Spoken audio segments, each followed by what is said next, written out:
안녕하세요. 네, 이 벌써 두 번째 모드 연구소 와서 발표를 하게 된 조상현입니다. 그래서 저는 주로 이제 비전 관련해서 AI를 다루고 있고요. 논문을 쓰기 시작한 거는 약 2년 전부터 쓰기 시작해서 현재 한 3편째 정도 작업을 진행을 하고 있습니다. 그래서 제가 결국 이번에 사실 말씀드리고 싶었던 내용이 되게 많았던 게, 제가 이렇게 회사에서 스타트업에서 프로젝트를 진행을 하기도 하지만 비전 공자 대상으로 사실 과외나 강의 같은 것도 굉장히 많이 했었어요.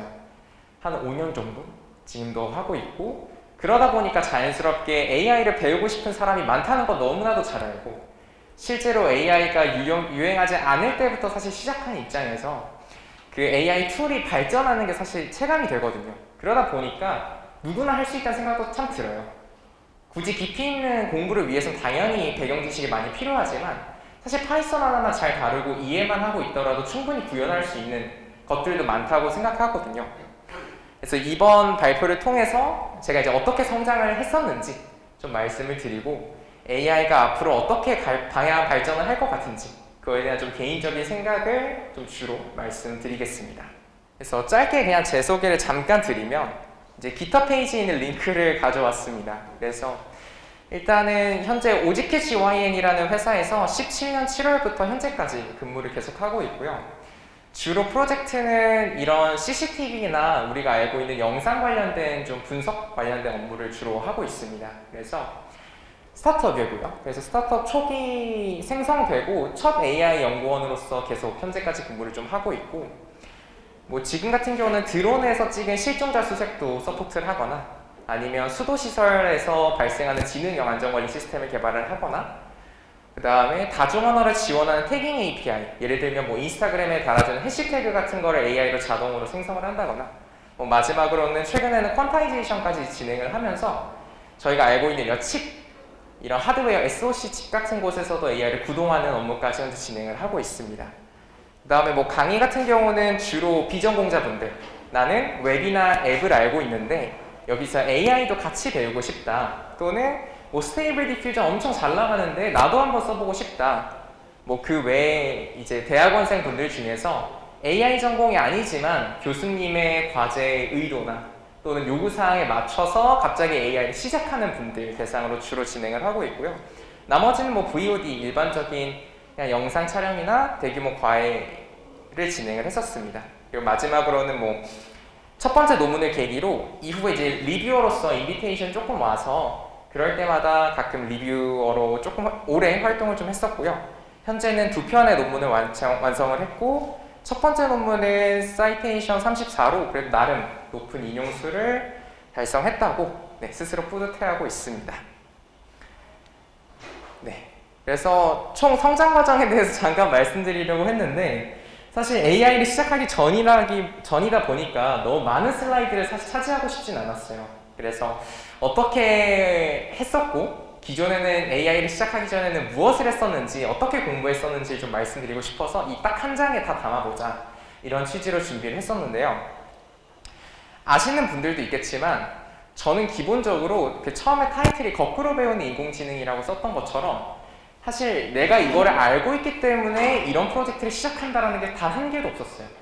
지금까지 살아왔던 모든 것들에서 제가 다뤘던 사이드 프로젝트들은, 나는 이 사이드 프로젝트를 하고 싶어, 근데 필요한 게 뭐야? 라는 식으로 거꾸로 배운다는 의미가 사실 그런 표현이었거든요. 그래서 처음에 제가 네트워크를 알지 못했지만 막상 네트워크 공부하다 보니까 재밌네? 그러면 네트워크 관련돼서는 어떤 자격증이 있지? 하면서 CCNA, CCNP 같은 자격증을 찾아보면서 이런 토폴로지를 구성하면서 라우터나 스위치 관련된 개념을 좀 공부하기도 했었고, 그 전에는 사실 펌웨어 쪽도 관심이 좀 있었다 보니까 아두이노나 아니면 칩에 이제 실제로 코드를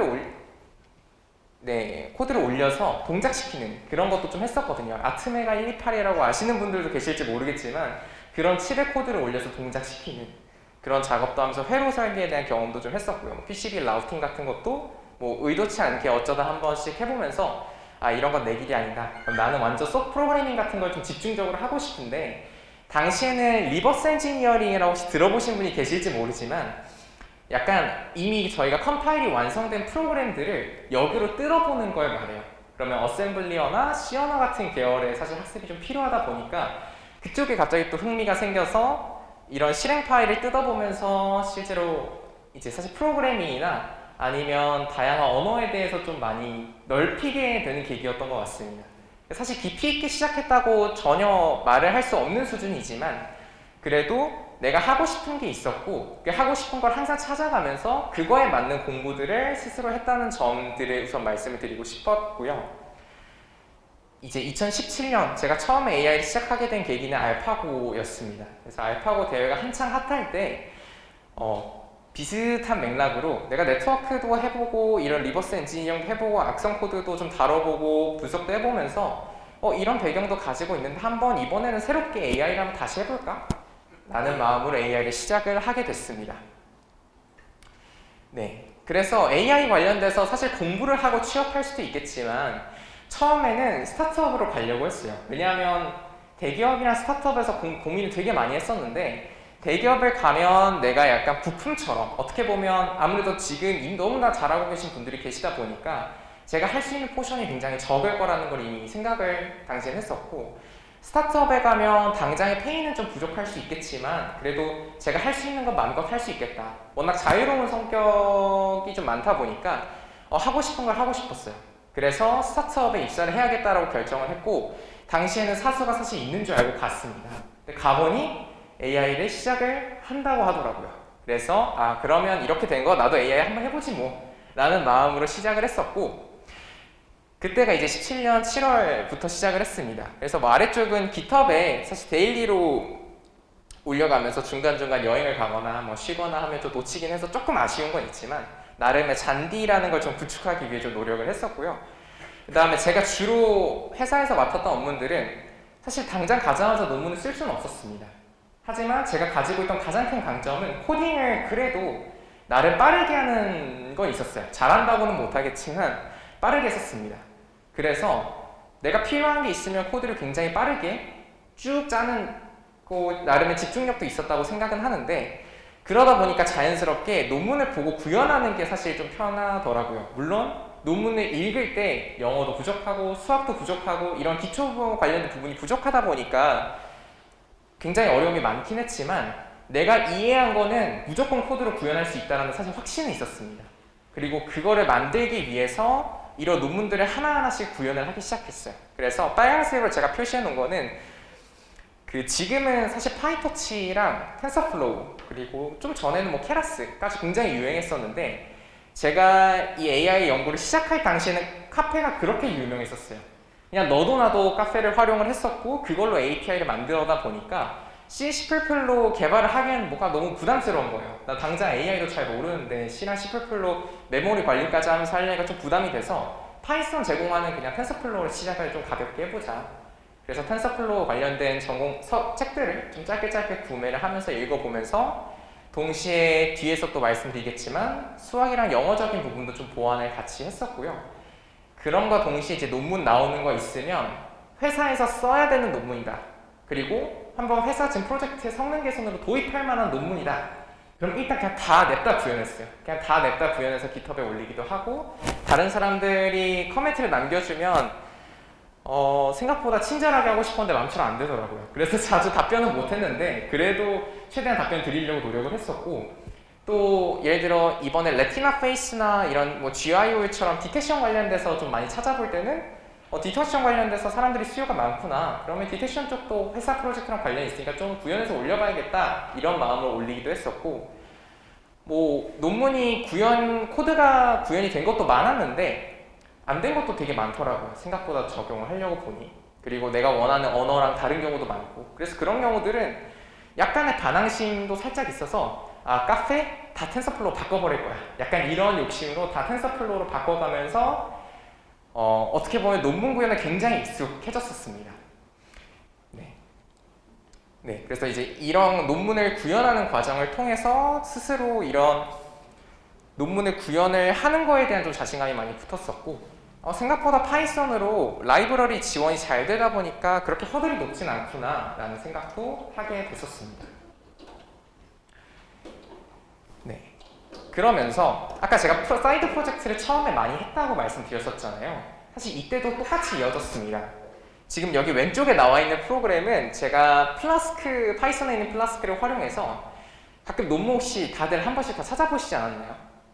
저 같은 경우는 페이퍼 스윗 코드에서도 찾아보기도 했고 구글 스칼라에서 찾아보기도 했고 구글에서도 찾아보는데 보는 논문은 사실 좀 한정돼 있더라고요. 아카이빙 된 거는 그렇게 자주 보진 않는 것 같고 워낙 쏟아지는 논문이 많다 보니까 사실 탑티어 학회에 있는 것들 특히나 내 분야와 관련 있는 학회들 중심으로 보게 되는데 그때도 키워드 중심으로 보고 뭐 인용수가 높은 거 우선으로 보고 특히나 앱스트랙 먼저 보고 읽을지 말지 결정하는 단계들이 많아지면서 이거 하나하나 PDF 다운받고 읽어보는 게 너무 귀찮더라고요.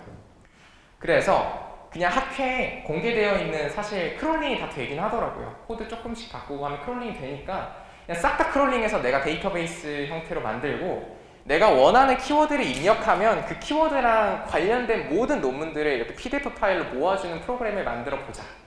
요거를 아마 작년 정도에 시작을 해서 현재 이제 완성을 올해 했었는데 그래서 이렇게 제가 원하는 토픽들에 관련된 키워드들을 넣고 저장하고 싶은 PDF를 넣으면 이런 식으로 관련된 학회의 그런 아이콘이랑 제목 그리고 앱스트랙 아래쪽에는 혹시나 인용을 넣어야 되면 제가 새로 쓴 논문에 인용을 넣어야 되면 사이테이션을 달아야 되다 보니까 그 용도로 이렇게 딱딱 잡고 마지막에는 실제 논문의 풀버전이 있는 PDF 파일 링크까지 추가를 하면서 사실 논문이 있는 속도를 많이 빠르게 어떻게 보면 스스로 좀 보완을 했던 것 같습니다. 뭐 조금 아쉬운 점이 있다면 더 공개를 잘해서 또는 다른 사람들과 함께 협업해서 제가 부족한 이런 웹 관련 역량을 좀 더 보완할 수 있었다면 더 좋은 프로그램을 만들 수 있었지 않았을까 하는 아쉬움은 있지만 이 당시에도 웹을 알아서 시작한 게 아니고 그냥 논문을 빨리 보고 싶은데 크롤링이란 게 있으니 웹 공부를 해봐야겠다 해서 플라스크를 짧게 공부해서 구현했었던 프로젝트입니다. 네, 다음은 영어였습니다. 사실 이게 제일 클 것 같아요. 수학은 제가 지금 해보면서 느끼는 거는 생각보다 AI에서 뭔가 이론적으로 정말 깊이 있게 가지 않는 이상 뭔가 어플리케이션을 만들기 위한 AI는 그렇게까지 깊은 수준의 수학 지식을 요구하는 것 같지는 않다는 생각을 하고 있거든요. 그런데 모든 언어들, 심지어 내가 논문을 내더라도 그 논문 낸 거에 대한 발표를 할 때도 영어로 해야 되다 보니까 영어의 부족함을 많이 느꼈었고 그래서 당시에는 과외 선생님을 따로 구했습니다. 영어 과외 선생님을 별도로 업무 외에 구해서 그분은 사실 AI 전공자가 아니다 보니까 이런 비즈니스 관련된 토픽을 주 1회씩 한 번씩 던져주고 그거에 대해서 제가 이메일도 쓰고 같이 한번 얘기를 하면서 그동안 정치나 경제에 대해 관심이 전혀 없었는데 사실 필요하다 하더라고요. 살다 보니까 필요하다 보니까 이런 이메일을 쓰면서 자연스럽게 좀 토픽도 접하게 되고 이 세상은 이렇게 흘러가는구나를 알면서 동시에 내가 생각하는 다양한 분야의 단어들을 활용해서 문장을 작성을 하는 것 그리고 말하는 것은 그 과외 때도 물론 진행을 했지만 포커스메이트라고 해서 꼭 여러분들께 추천드리고 싶은 툴이 있었는데 얘는 뭐 사람마다 성향은 다르겠지만 저는 뭔가 자유로운 환경보다 그냥 누구랑 같이 일하고 있거나 누가 쳐다보고 있다는 사실 느낌이 들면 집중이 더 잘 되긴 하거든요. 물론 그걸로 인해서 스트레스를 좀 받을 수는 있겠지만 그래서 그런 걸 저 스스로 알기 때문에 가끔 필요할 때 이 포커스메이트라는 사이트를 활용해서 웹캠으로 한 명을 이렇게 띄워놓는 거예요. 외국인이요. 외국인은 앞에 이렇게 하면 매칭을 시켜주고 외국인이 이제 제가 캠을 찍어서 올리는 거니까 뭐 보고 싶으면 보고 아니면 자기 할 거 하면서 한 40분 동안 세션이 있는데 처음에 만나면 간단하게 1분 동안 오늘 뭐 할 거야? 오늘 기분 좋아? 뭐 이런 것들 얘기하고 그 다음에 집중해서 내가 할 일이 끝나면 그 다음에 일 잘 끝났는지 얘기하고 서로 인사하고 다른 사람이랑 만나고 이러면서 되게 다양한 사람들 사실 만나볼 수 있었던 것 같아요. 한 명도 겹치는 사람이 없었고 뭐 다양한 억양을 가진 사람들도 만나보고 같은 영어권 사람도 만나보고 영어권이 아닌 사람들도 만나보면서 좀 다양하게 볼 수 있었던 기회였던 것 같고요. 또 논문 아마 읽으시면서 또 공감 많이 하실 거라 생각은 하지만 저 같은 경우는 단어도 너무 생소한 게 많더라고요, 초반에. 그러다 보니까 제가 읽으면서 모르겠다 싶은 모든 단어들을 별도의 프로그램을 만들어서 내가 모르는 단어를 PDF에서 더블 클릭하면 노션 데이터베이스로 자동으로 보내지게끔 해놓은 프로그램을 1차적으로 만들고 그렇게 쌓인 데이터베이스를 제가 이런 어플, 모바일, 안드로이드를 조금 더 공부를 해서 모바일에서 이렇게 볼 수 있게끔 뭐 지하철이나 이동할 때 볼 수 있게끔 하거나 PC에서 한 다음에 디스코드 같은 걸로 약간 챗봇 같은 것도 한번 시도를 해보면서 뭐가 더 좋은지 좀 해보기도 하고 어떤 게 좀 암기 효율적인지 모르겠지만 어쨌든 이런 툴들을 좀 만들어서 활용을 해보면서 단어 암기하는 시간도 최대한 줄이려고 노력을 많이 했었습니다. 근데 하면서 느낀 건 생각보다 배보다 배꼽이 더 큰 느낌이 좀 들긴 하더라고요. 그래서 추천해드리긴 조금 어렵지만 어쨌든 내가 하고 싶은 게 있고 시간을 줄이기 위해서는 새로운 걸 배우는 걸 사실 마다하지 않았다는 점이 제가 지금 이렇게 성장할 수 있었던 가장 큰 원동력이 아닐까라는 생각을 합니다.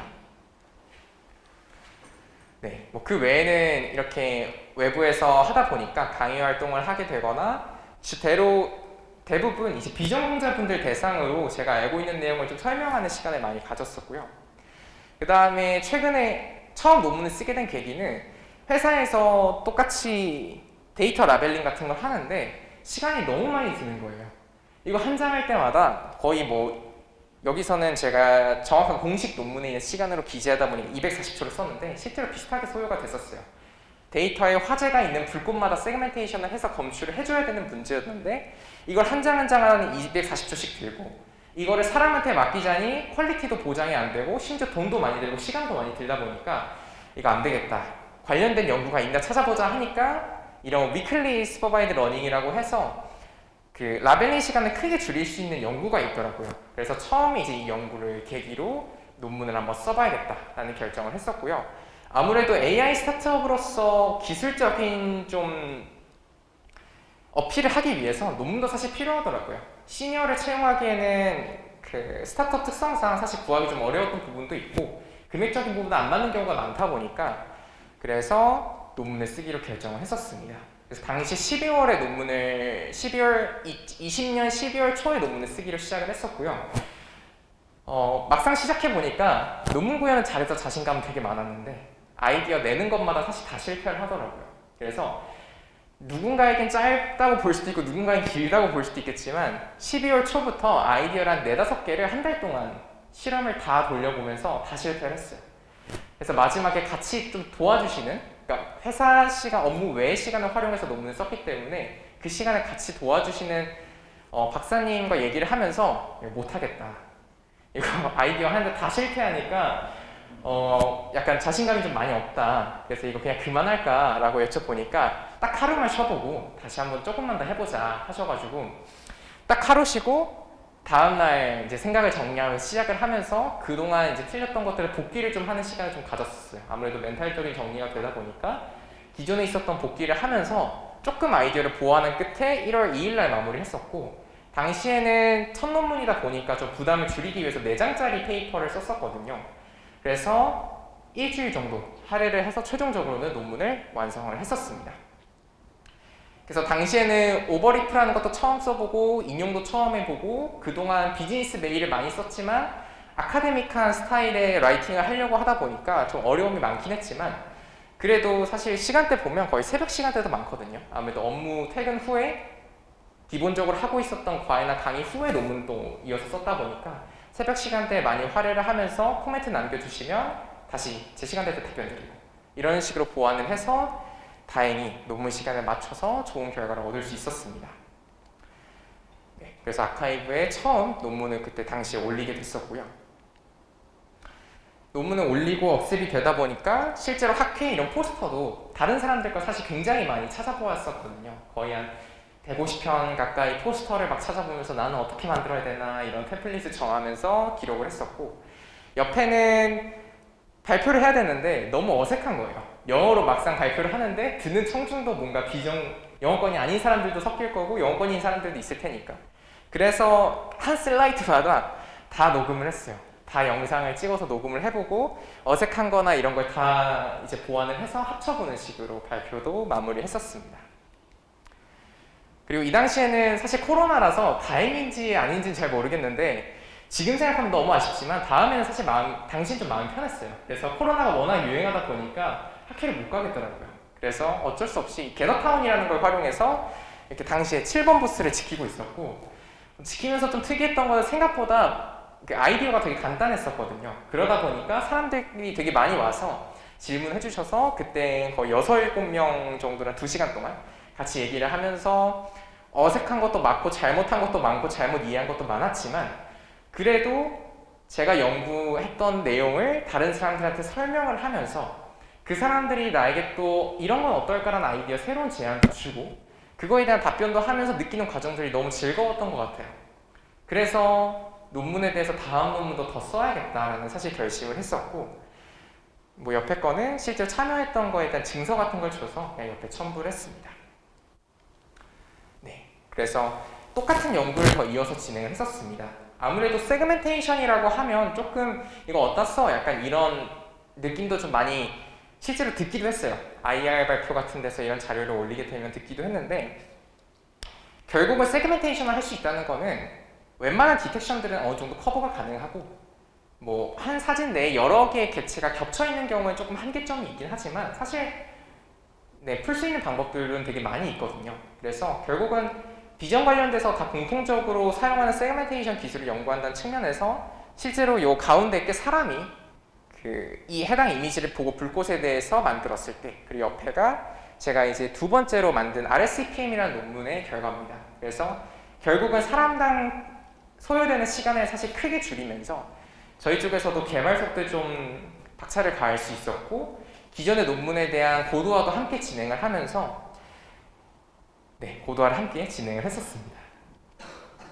그래서 이거는 그냥 저번 발표 때도 다루긴 했었지만 참고 그냥 결과입니다. 그래서 뭐 다른 파스칼 VOC나 MS 코코 같은 유명한 벤치마크에서도 이런 실제로 사람이 그린 정답지 못지않게 좋은 퀄리티를 보여줬었고요. 그리고 현재 공개된 2022년도 발표된, 제가 연구할 당시에는 그렇게 핫하진 않았거든요. 근데 아무래도 이런 라벨링에 관련된 수요는 점점 더 많아질 거라고 보고 있어요. 그래서 그런 거 흐름에 자연스럽게 올해 발표된 논문만 해도 10편이 넘는 것 같더라고요. 그래서 그 10편에 대한 논문들을 다 기록을 하면서 성능적으로 우수성을 보여줬다라는 논문의 일반적인 흐름처럼 마무리를 했었고요. 실제로 좋은 성능을 거뒀었습니다. 그리고 이제 공개했던 논문을 Papers with Code라는 사이트에 실제로 기재를 하면서 뭐 100% 정확하다라고 보기에는 조금 어려운 사이트이긴 하지만 그래도 일반적인 좀 범용적인 성능을 충분히 확인할 수 있다고 생각합니다. 그래서 이런 세 가지 벤치마크에 대한 우수성을 입증을 했었고, 당시 10월 중순이었나요? 제가 아마 그때 발표를 했었던 것 같은데 10월 중순에 RSCPM 찍고 저 노란색 점 찍겠다. 그리고 아마 내년 초에 저 주황색 점을 찍어서 사실상 사람이 하는 레이블링 필요 없이 AI 자체만으로도 높은 성능을 거둘 수 있을 것 같다라고 말씀을 드린 적이 있었는데, 실제로 지금 현재 세 번째 논문 준비를 하고 있는데 지금 주황색 성능, 첫 번째 주황색을 달성을 했습니다. 달성을 했고 아마 내년 초에 또 좋은 기회가 돼서 내년에 모든 연구소에서 발표한다면 제 희망은 사람이 하는 거는 사람이 데이터가 만장, 뭐 8만장 넘어가면 데이터 에러가 발생하기 마련인데 AI로 갔더니 훨씬 더 정확하더라. 그리고 그런 설명은 달성했다. 좀 이런 스토리를 한 번 더 발표할 수 있으면 되게 재밌지 않을까 기대하고 있습니다. 그래서 마지막으로는 AI 발전 방향에 대해서 한번 예측을 좀 해봤습니다. 지금 하고 있는 것처럼 원래는 이미지 제너레이션으로 타이틀을 설명을 드리려다가 최근에 보면 이미지, 비디오, 오디오처럼 분야를 가리지 않고 사실 생성 모델들이 많이 나오고 있어서 그냥 컨텐츠 제너레이션이라고 바꿨고요. 너무나도 잘 아시는 스테이블 디퓨전을 시작으로 사실 모델들이 많이 나오게 됐고, 저는 이런 생성 모델이 나오게 된 원동력이 오픈 AI에서 제공한 사실 굉장히 큰 스케일의 모델 데이터셋이라고 생각을 하거든요. 그러다 보니까 자연스럽게 이렇게 큰 데이터셋은 저희의 목적에 맞게 데이터가 준비되어 있지 않은 경우가 많아요. 예를 들면 나는 이 데이터셋에 배낭이 있는 걸 아는데 이 데이터셋의 텍스트 안에 배낭이 있을 거란 보장도 없고, 만약에 제가 화재라는 태그를 원하는데 화재라는 태그가 이 데이터셋에 있을 거란 보장은 없습니다. 물론 이미지는 있겠지만 사람이 결국은 찾아줘야 되는 비용이 들겠죠. 그래서 다음 방향으로 보고 있는 것은 이거는 코요처럼 카카오브레인에서 최근에 공개한 데이터셋을 한번 공유를 드리고 싶었고요. 이거는 스테이블 디퓨전 결과입니다. 요거는 최근에 구글에서 합류를 해서 이런 식으로 인풋 사진을 기반으로 저희가 원하는 조그마한 텍스트를 가지고 어떻게 보면 베리언트들을 굉장히 잘 만들어내더라고요. 물론 최근 유행도 그렇지만 이런 이미지 생성 모델들이 제 생각에는 사회적으로 사실 이슈가 될 만한 아직 문제들이 좀 많습니다. 특히나 생성 모델이 어떤 아웃풋을 낼지 저희가 제약을 걸 수 없기 때문에 뭐 다양한 부분에서 저작권을 위반하는 아웃풋을 낼 수도 있고 아니면 실제로 폭력적인 컨텐츠를 생성할 수 있는 것처럼 제약이 많다 보니까 최근에는 코드 공개가 사실 되고 있지 않는 경우가 굉장히 많습니다. 그러다 보니까 한번 공개된 논문들을 사실 구현하는 역량들이 이럴 때 또 도움이 되지 않을까 하는 기대를 좀 하고 있고요. 네, 요건 또 추가적으로 이미 이마겐이라고 해서 구글에서 나왔던 논문, 비슷한 계열의 논문입니다. 그래서 그 다음으로 제가 예측하고 있는 부분은 데이터를 효율적으로 학습하는 방법들이 더더욱 많이 나올 거라 생각합니다. 앞으로 지금 코요나 그 약간 라이언 데이터셋처럼 쏟아지는 데이터셋 속에서 제가 원하는 그런 태그로 맞춰서 변환하는 작업이 사실 비용이 굉장히 크기 때문에 그런 상황에서 뭐 내가 학습한 큰 스케일로 학습한 데이터셋을 트랜스퍼 전이 학습을 한다거나 아니면 데이터에 추가적인 어노테이션 없이 그냥 셀프 슈퍼바이드 러닝으로 내가 원하는 아웃풋을 얻거나 아니면 태그 정보를 기반으로 아까처럼 위클리 슈퍼바이드 시메틱 세그멘테이션 문제를 풀거나 사람이 로우 데이터로부터 학습을 레이블링을 하는 중간중간에 다시 머신을 업데이트하는 액티브 러닝이라는 방법처럼 데이터를 효율적으로 학습하는 방법들이 앞으로 더 연구가 많이 되지 않을까 생각합니다. 네, 마지막 발전 방향은 지금은 최근에는 좀 많이 얘기가 나오고 있는 것 같지만 사실 윤리 문제가 굉장히 많습니다. 뭐 대표적인 윤리 문제를 제가 겪고 있는 문제 중에서는 얼굴 인식 모델을 예측을 하는데 사실 편향된 예측이 굉장히 많아요. 저희가 가지고 있는 데이터셋은 모두 다 편향을 갖고 있거든요. 그리고 편향이라고 하면 어떤 클래스는 사진이나 데이터 샘플이 많고 어떤 클래스는 샘플이 적으면서 많은 클래스의 예측을 굉장히 잘하는 현상들이 발생을 하는데 지금처럼 사실 얼굴 인식 데이터셋들은 대부분 그 서양인들의 사실 초점이 많이 맞춰져 있습니다. 최근에는 동양인 얼굴도 많이 나오고 있지만 특정 인종에 대한 예측 성능이 떨어지면서 그런 부분이 사실 이런 윤리 문제로 들어가고 있고 대표적으로 한복이나 기모노 같은 데이터셋들은 많지는 않습니다. 공개되어 있는 데이터도 많지 않고 저작권 문제가 충분히 있을 수도 있고 그러다 보니까 모델 입장에서는 기모노인지 한복인지 제대로 예측하지 못하는 경우가 생기거든요. 근데 그게 사실 태그를 달아주는 입장에서는 굉장히 리스크가 클 수 있습니다. 네. 한복 사진 줬는데 갑자기 모델이 기모노라고 예측을 해버리면 사실 그 기업의 이미지에도 문제가 될 수 있기 때문에 앞으로도 이런 윤리 문제는 더더욱 많이 언급이 될 거라고 보고 있고요. 그래서 이런 롱테일 디스트리뷰션이라고 해서 데이터가 많은 거는 정말 많고 적은 거는 이제 꼬리처럼 이렇게 내려갈수록 데이터 샘플 수가 적다고 해서 롱테일 디스트리뷰션이라고 보통 부르는 태스크가 있는데 아마 이런 태스크가 더 앞으로 더 활발하게 연구가 되지 않을까 예상하고 있습니다. 네, 그래서 마지막으로는 현재 그 OGQ GYN에서 원래는 안 넣으려다가 넣긴 했는데 현재 이제 그 데모 사이트를 현재 제공을 하고 있고 아무래도 AI 리서처에 대한 수요가 굉장히 많다 보니까 항상 채용에 목말라 있는 건 사실입니다. 목말라 있는 사실이고 저희 회사에서는 아마 AI 관련돼서 비전적으로 관심이 있다면 한번 함께 얘기를 해서 같이 어떻게 일해볼지 얘기해봐도 좋지 않을까 생각하고 있고 모든 연구원분들이 사실 신입으로 다 오세요. 경력직이 한 분도 없습니다. 그러다 보니까 물론 나름의 고충도 있긴 하지만 그래도 함께 성장하는 즐거움을 느낄 수 있는 게 아마 저희 회사의 가장 큰 매력이지 않을까 생각하면서 발표를 마무리하겠습니다. 네, 감사합니다.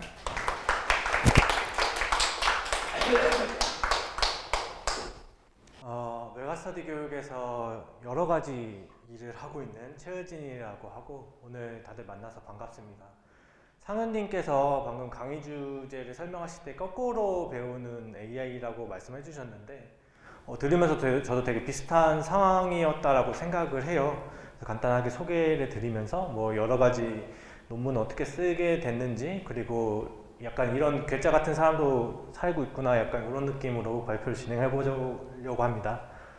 제 소개 간단하게 드리면은 먼저 데이콘에서 데이터 사이언티스트로 19년도 11월부터 일을 했고요. 코딩을 배운 거는 18년도 군대 전역하고 바로 배웠던 것 같아요.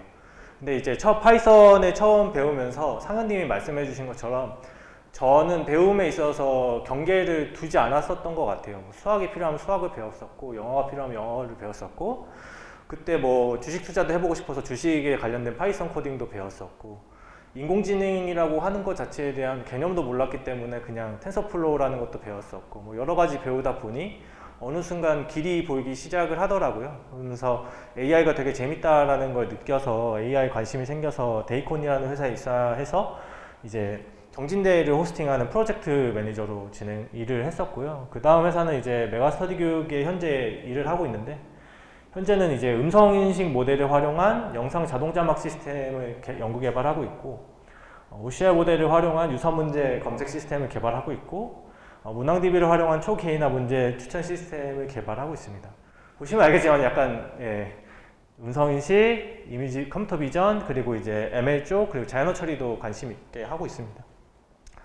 그리고 논문을 이제 올해 6월부터 쓰게 됐는데 두 번째 논문으로 스윈2 SR이라는 논문을 쓰게 됐고 운이 좋게 이제 허깅페이스랑 현재 협업을 진행을 해서 인테그레이션을 진행하고 있고 스테이블 디퓨전 웹 UI에 현재 인테그레이션을 진행을 하고 있습니다.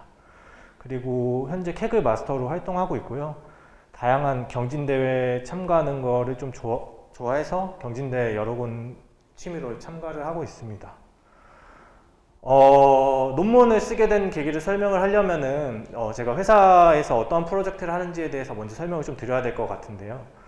제가 이제 데이콘이라는 회사에서 경진대회를 호스팅하다가 메가스터디 교육으로 이제 이직을 하게 됐는데 처음에 이제 이직을 할 때 사업부 자체가 새로 생겼었어요. 그래서 제가 첫 번째 직원이었었는데 그때 이제 면접을 보면서 상무님과 했던 얘기가 요런 느낌의 어플리케이션을 만들어 보고 싶다고 하더라고요. AI 튜터인데 나를 1등급으로 만들어줘라고 했을 때 얘가 진짜 나를 1등급으로 만들어줄 수 있는 어떤 어플리케이션을 개발해보고 싶다라는 얘기를 했었는데 사실은 그때 제가 컨버세이셔널 AI라는 거에 좀 꽂혀 있었습니다. 그래서 상무님은 어떤 의도로 말을 했는지 모르겠지만 저는 이게 조금 머릿속에 그려졌었어요. 그래서 내가 하고 싶은 AI가 여기에 있지 않을까라는 고민을 하다가 이제 AI 메가스터디 교육으로 오게 됐는데 컨버세이셔널 AI라는 건 약간 이런 느낌으로 표현할 수 있어요. 맨 첫 번째가 이제 오토매틱 스피치 레코그니션이라고 해서 음성 인식을 하게 되면은 이 음성, 제가 지금 말하는 거를 텍스트로 전환할 수 있는데 이게 스피치 투 텍스트라는 이제 어떠한 모델을 사용하게 되고 거기서 뭐 화자가 여러 명이면 화자 분리도 진행할 수 있을 거고 내가 어떠한 명령을 내렸으면 커맨드 레코그니션이라고 해서 명령을 분리할 수도 있을 거고 그리고 그 다음에 그 텍스트가 가운데 있는 이제 NLP 모델로 가게 되면은 이 NLP가 인텐드드 클래시피케이션, 이 인텐드드 의도를 사용자의 의도를 뭐 레코그니션을 해주던지 아니면 개체명을 추출해 준다든지 그리고 그 추출된 거에 대해서 어떠한 프로그래밍적인 로직이 작동이 돼서 어떠한 NLP 모델도 텍스트를 뽑겠죠.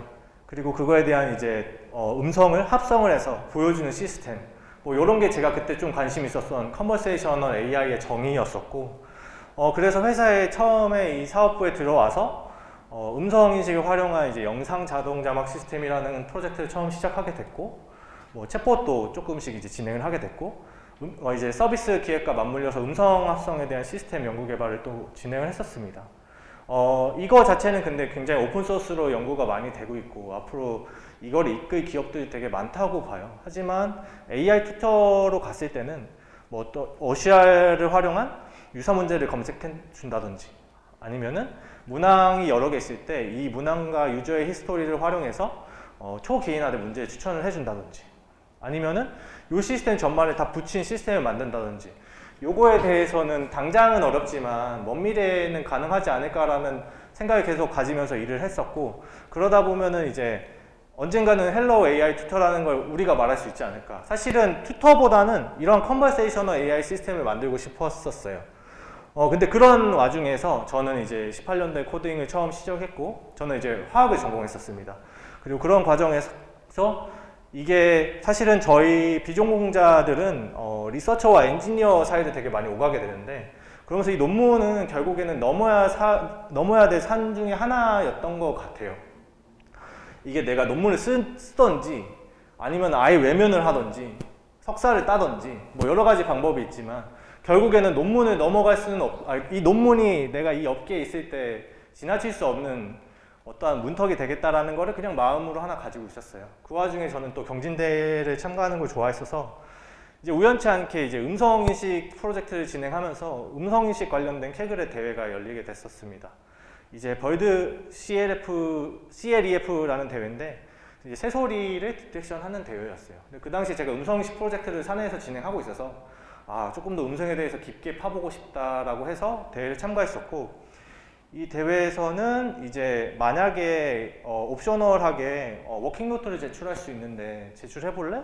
제출하게 될 경우에 이제 우리가 2,500불을 베스트 어워드를 받으면 줄 수 있어 라는 조건이 있었어요. 그래서 뭐 열심히 공부해가면서 참가를 했고, 운이 좋게 이제 807팀 중에서 18등이라는 좋은 성적을 얻게 됐고, 케글을 아시는 분들은 이제 그랜드마스터인 친구를 한 명을 사귀게 됐어요. 이 친구랑 좀 대회를 참가하면서 되게 합이 잘 맞는다고 느꼈고, 대회가 종료되고 나서 이 친구가 이제 이거에 대한 워킹노트를 한번 써보지 않을래? 라고 해서 고민을 좀 하게 됐습니다. 그런데 이제 저는 처음으로 써본 논문이고, 대학교도 저는 졸업 프로젝트를 진행했어서 논문에 대한 수업도 안 들었고, 논문을 써보지도 않았습니다. 영어도 이제 저는 이제 돈 내고 배웠는데, 저는 홍대에서 술 먹으면서 영어를 많이 배웠습니다. 외국인 친구들 사귀어가면서 약간 그런 느낌이고, 논문을 처음 쓴다는 게 되게 쉽지 않은 일이잖아요. 워드를 사용해야 될지 뭐 어떤 걸 써야 될까에 대한 고민도 많을 거고, 목차나 테이블이나 사이테이션이나 사진이나 이런 거 규칙 다 어떻게 정하고, 그리고 사실 무슨 내용으로 논문을 써야 되고, 논문이라는 것 자체가 석사분들, 박사님들이 정말 인생을 투자해서 내놓는 결과물들이라고 생각했기 때문에 되게 무겁게 와닿았었던 것 같아요. 근데 그와 동시에 이게 과연 놓쳐도 되는 기회일까에 대한 의문도 있었던 거죠. 내가 이 케글 그랜드마스터가 같이 논문 쓰자는데 내가 여기서 노라고 할 수 있을까? 약간 이런 느낌이죠. 그래서 일단은 해보자 라고 해서 시도를 진행을 했고, 다행히 이제 상현님도 소개해 줬지만 오버립이라는 이제 툴과 템플릿이 제가 느꼈던 어느 정도의 고민을 다 해결을 해줬습니다. 일단은 CLEF라는 학회에서 기본적으로 템플릿을 제공을 해줬고요. 이 템플릿을 이 오버립이라는 이제 프로그램에 올리게 되면은 오른쪽과 같이 기본적인 툴 그 프레임은 다 잡아주고, 우리는 이제 실험과 여기 있는 텍스트를 천천히 잘 수정을 하면 되는 그런 느낌이었고, 그래서 굉장히 열심히 이제 퇴근하고 그 친구랑 이제 시차가 조금 나기 때문에 한 10시부터 새벽 2시까지는 계속해서 퇴근하면서 논문을 썼던 것 같아요. 그렇게 운이 좋게 이제 써서 베스트 워킹 노트를 첫 논문으로 받았습니다. 되게 값진 논문이라고 생각을 하고, 이때 처음으로 아카이브에 이제 이름을 등록하게 됐고, 구글 스콜라도 처음에 스칼라도 이때 만들게 된 것 같아요. 이렇게 논문을 쓰고 나니까 되게 약간 재미가 붙어가지고 다음엔 뭘 써볼까에 대한 고민이 조금 많이 생각이 들었습니다. 특히 사내에서 진행하고 있는 것 중에 이제는 좀 보이더라고요. 이거 논문으로 되게 쓰면 너무 좋을 것 같은 프로젝트들인데가 조금 보이기 시작하더라고요. 그러면서 고민을 하고 있던 와중에 저번 시간에 발표했던 초해상도에 관련된 이제 워크샵이 ECCV에서 열리게 됐는데, 이게 또 인연이라는 게 어떻게 될지 모르는 게, 같이 썼던 이제 그 케글 그랜드마스터 친구가 이 워크샵의 오거나이저였습니다. 그래서 자기가 경진대회를 주관하고 있는데 그 주관하는 대회가 아닌 다른 대회에 관심 있으면 참가해보지 않을래? 라고 해서 경진대회를 참가하게 됐고, 이 두 가지 대회에 참가를 하게 됐었습니다. 주로 이제 컴프레스드 인풋 슈퍼 레조루션이라고 하는데, 제가 참가했던 대회는 저번 주에 이제 발표를 했었는데, 저해상도의 이제 JPG로 압축된 이미지를 어떻게 원복하냐에 대한 거였어요. 이거에 대한 이제 초해상도 공부를 하기 시작했고, 한 달 정도 조금 굉장히 열심히 공부를 해서 이제 대회를 참가를 했고, 뭐 이런 식으로 간단하게 필로우 써서 데이터가 제공이 됐었던 겁니다. 요게 이제 4배 정도 이미지가 원래 크기에서 줄여져 있고, 이걸 원복 복원을 어떻게 할 건지에 대한 대회였고, 이 이제 검색을 하고 많이 찾아보니까 이제 스윈 IR이라는 이제 이미지 레스토레이션에서 소타라는 모델이 있다라는 거를 알게 됐고, 이걸 되게 많이 분석을 했었는데, 제가 이제 여러 가지 프로젝트를 진행하다 보니 이 스윈 트랜스포머라는 거를 이제 조금 더 보완할 스윈 트랜스포머 V2가 나왔었고, 체감상 그 스윈 트랜스포머 버전 2가 일반적으로 스윈 V1보다는 훨씬 더 좋은 성능을 보여준다는 걸 경험상 좀 알고 있었어요. 이거를 바꿨을 때 어떠한 결과가 나올까에 대해서 좀 연구를 진행했고, 그렇게 된 연구 결과가 Swing to SR이라는 논문을 이제 쓰게 됐었습니다. 근데 이제 그 쓰는 당시에 이제 논문을 쓰는 게 참 쉽지 않다라고 느꼈었던 거는 이 논문을 쓰기 위해서 여러 가지 이제 백데이터들을 뽑아야 되는데 뭐 요 이제 JPG Compression Artifact Reduction이라는 주제에 대해서 연구를 진행했고 이 소타 그 기존 모델보다 높다라는 성능을 달성하기 위해서 여러 가지 실험을 진행을 해야 되고 이거를 학습하고 나서 동일한 조건으로 리프로덕션을 진행을 해야 되고 비교 모델도 동일한 결과들이 다 있어야 되는 거잖아요. 기존 논문에. 그런 거에 대한 리프로덕션을 진행을 했을 때 다행이었던 거는 저는 뭐 아까 말했다시피 바운더리 없이 되게 많은 코딩을 했기 때문에 상현님과 조금 비슷하게 이제 코딩을 임플레멘테이션 하는 부분에 있어서는 굉장히 장점이 있다고 생각을 했었어요. 이 코드 주면 바로 임플레멘테이션 할 수 있다라는 좀 자신감이 있어서 이런 걸 다 임플레멘테이션 하면서 진행을 했었는데 이러한 이제 클래시컬 이미지 슈퍼 레졸루션에 대한 태스크도 있었고 라이트웨이트한 이미지 슈퍼 레졸루션에 대한 태스크도 있었고 뭐 이런 식으로 굉장히 많은 백데이터를 뽑아야 됐었어요. 그러기 위해서는 굉장히 많은 컴퓨테이셔널 리소스가 요구가 됐었고 근데 그런 와중에 이게 사람의 인연이라는 거를 그냥 계속 잡아야 된다고 생각했던 건 뭐냐면 아까 말씀드렸다시피 이 대회에서 처음 생긴 인연이고 여기서 구글 크레딧을 이제 2,500불을 받게 돼서 약 300만 원 정도의 크레딧이 생겨서 논문을 쓰기 위해서 한 3달 동안 이 300만 원을 이제 GPU로 다 태웠습니다. 어차피 써야 되는 거기 때문에 같이 쓰기로 약속했고 그래서 한 3개월 넘짓하게 ABEC을 사용해가지고 방금과 같은 실험 결과를 뽑기 위해서 정말 열심히 밤낮 안 자고 GPU를 많이 태웠던 것 같아요. 네, 정말 많이 태웠던 것 같아요.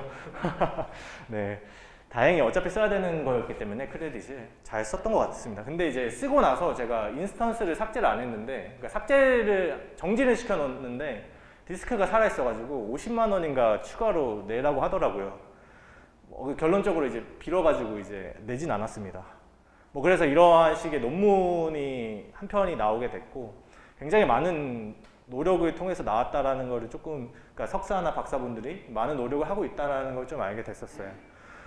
근데 이제 논문을 쓰면서 이 친구랑 약속했던 게 있었어요. 우리가 처음 만난 인연이 이제 이런 식으로 시작이 됐으니 조금 큰 학회에서 논문이 붙게 되면은 우리 그 학회에서 한번 만나지 않을래? 이러고 했었어요. 그래서 이번 논문이 붙으면 학회에서 만나자라는 걸 약속을 해서 열심히 좀 썼던 것 같아요.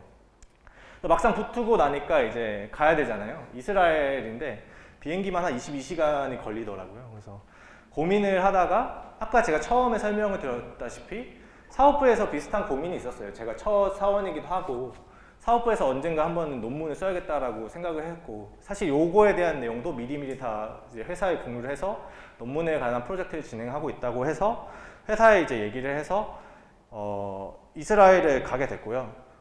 결론적으로는 이제 요 논문 플러스 친구랑 같이 총 4가지 논문을 1저자 2건 그리고 2저자 2건을 했고 요 2저자 2건은 방금 참가한 대회들에 대한 뭐 리포터 논문 형식으로 같이 참가를 하게 됐습니다.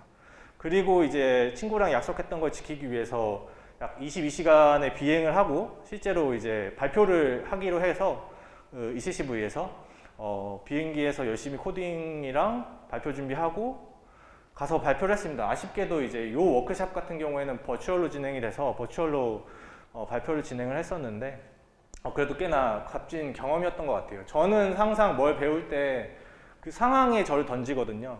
발표를 잘하고 싶어서 오늘 이러한 상황을 만든 것처럼 영어를 잘하고 싶어서 이러한 발표를 하겠다고 좀 많이 말을 했던 것 같아요.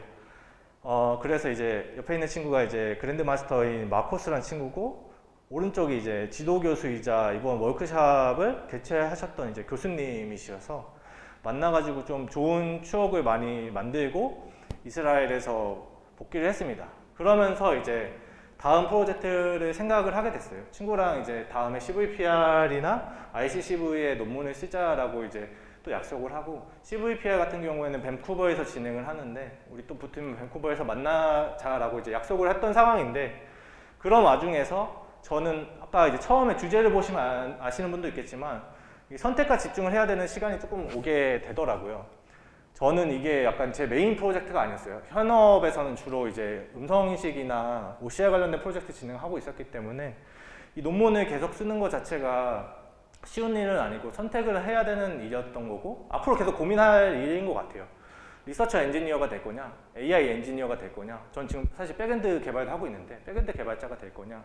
이런 거에 대한 개발 선택은 아마 여러분들도 다 하시고 있을 것 같아서 그런 관점에서 저는 이러한 선택을 하고 싶다라고 해서 이제 AI 발전 가능성에 대해서 조금 얘기를 하려고 하는데 제가 생각하는 AI 발전 가능성에 대해서는 전 두 가지를 좀 말하고 싶은데 이제 컨버세이셔널 AI와 메타버스에 대해서 말씀을 드리고 싶어요. 가르치고 이제 엔비디아 리바 프로젝트, 엔비디아 옴니버스 프로젝트에 대해서 간단하게 설명을 드리도록 하겠습니다. 재생 한 번만 부탁드릴게요.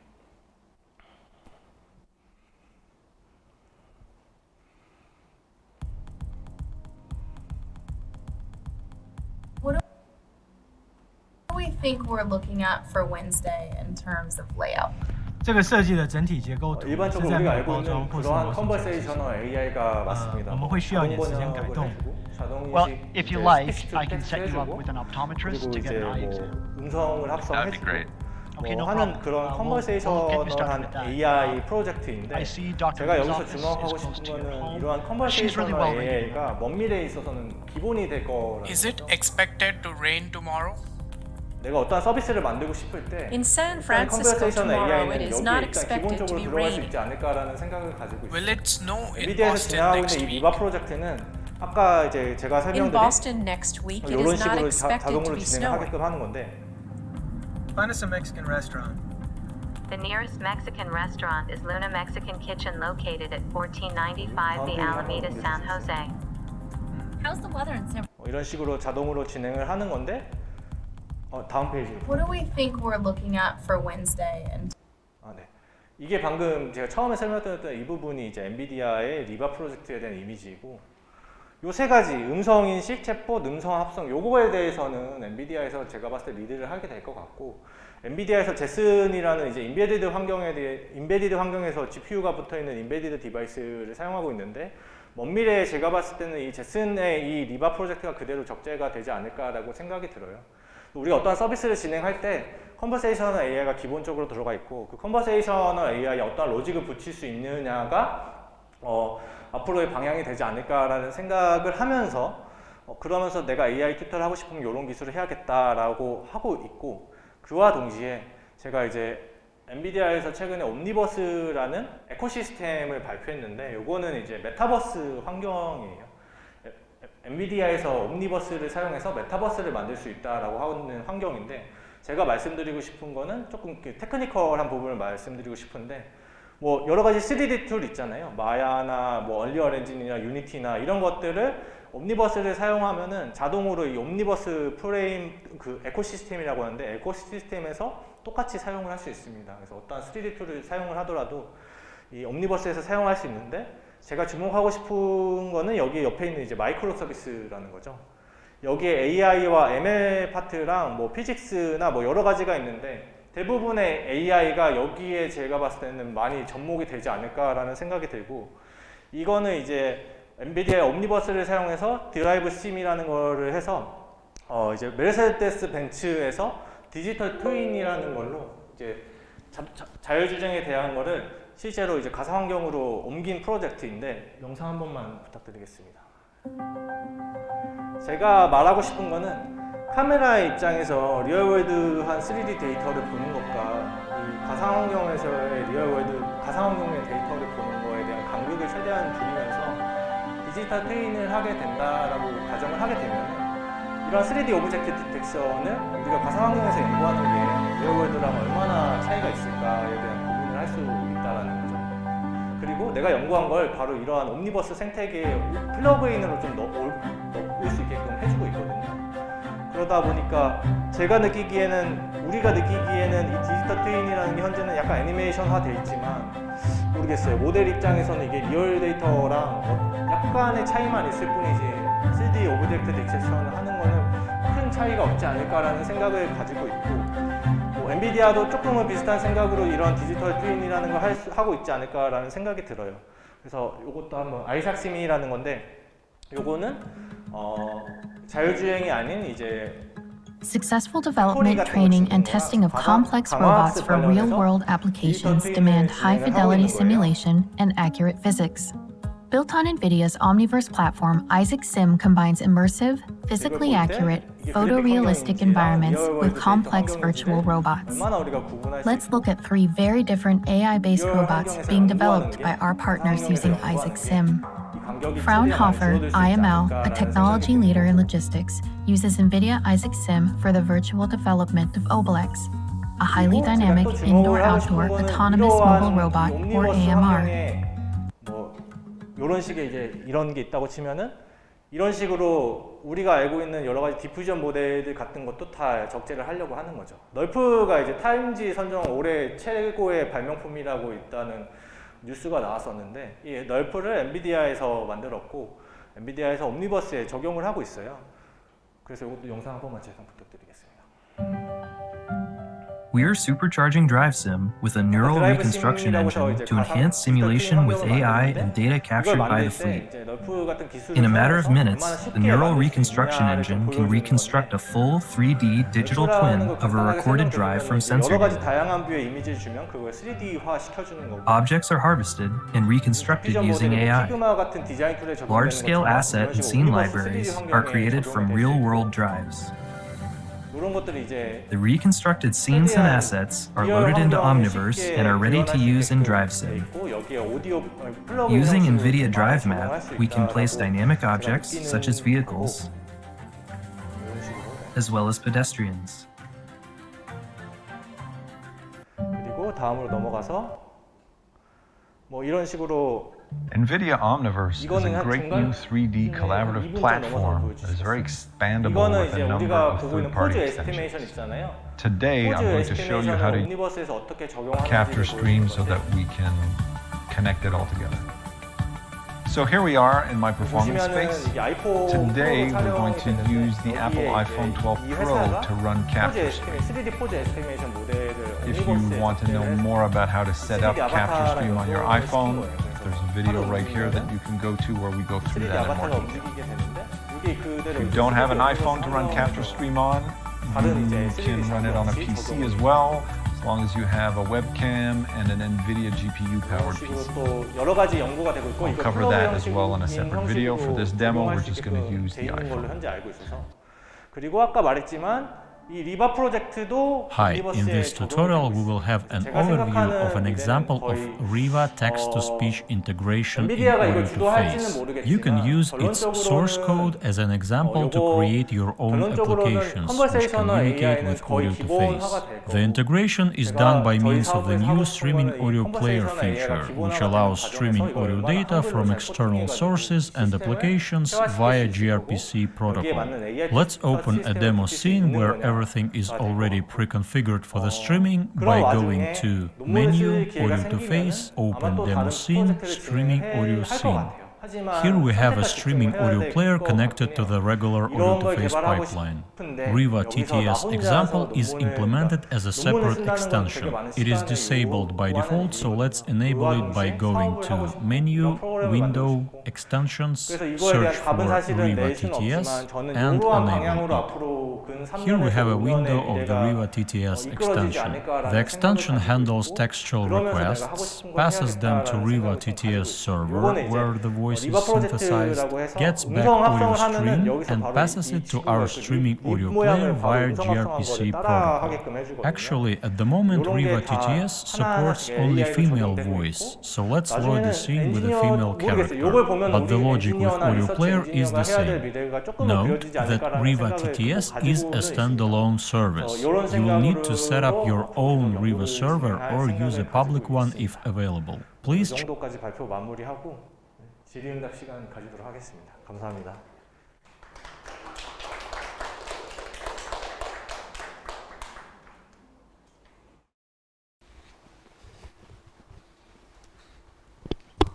네, 안녕하세요. 지금 세미나를 제가 여기 들어와서 많이 듣고 있는데 대부분 공통적으로 말씀하시는 게 본인의 능력도 중요하지만 이제 네트워크, 인맥도 항상 중요하다고 말씀하시거든요. 두 번째 발표해 주신 분이 정말 좋은 인맥을 만나서 새로운 길을 알게 되신 것 같은데 백엔드 개발자라고 하셨는데 저도 백엔드 개발자한테 이걸 물어봤더니 너가 인맥이 아무리 좋아도 너 능력이 있어야지 널 쓴다라는 얘기도 들었습니다. 그래서 혹시 두 번째 발표해 주신 분한테 개발자가 되는 과정에 100점이 만점이라고 한다면 본인의 능력은 몇 점이고 네트워킹이나 인맥은 몇 점인지, 그리고 그 네트워크를 위해서 어떤 국내외, 지금 해외 쪽이고 국내, 해외 쪽으로 어떤 노력을 하셨는지 여쭤보고 싶습니다. 네.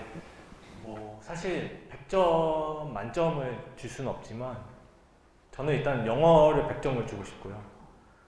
제가 이제 다양한 사람들 만나는 걸 되게 좋아하는데 개발자분들 특히 만나면은 저는 기본적으로 어떻게 해서든 영어는 그냥 빨리 떼라 라고 말씀을 드리고 싶어요. 어떻게 해서든 어떠한 방법을 하든. 왜냐면은 우리가 구글에서 검색을 하고 코드를 유지하는 게 대부분 다 영어로 되는데 저는 느꼈었어요. 저는 이제 어떻게 영어를 배우게 됐냐면은 저는 이제 ROTC로 군대를 가게 됐는데 전역하고 세계 일주를 사실은 꿈꿨었어요. 그래서 나는 세계 일주를 해야 되니 영어를 해야겠다. 영어를 어떻게 하지 하다가 뭐 어떻게 할지 모르니까 막 펜팔을 날려서 영어 공부를 시작을 했습니다. 거기서 이제 첫 여자친구 사귀고 뭐 여러 가지 이제 스토리가 있었지만 그러고 이제 휴가 때마다 뭐 홍대에 가서 외국인 친구들 만나면서 억지로 이제 영어를 배웠던 것 같아요. 그러고 나서 코딩을 배우고 나니까 남들이 저한테 되게 빨리 배운다고 하는데 제가 느끼는 거는 제가 똑똑해서라기보다는 제가 조금 더 영어에 익숙해서라고 생각을 많이 했었어요. 영어에 좀 100점을 주고 싶고 네트워킹은 중요하다고 생각을 하는데 네트워킹이 왔을 때 그 기회를 잡는 능력이 더 전 중요하다고 봐요.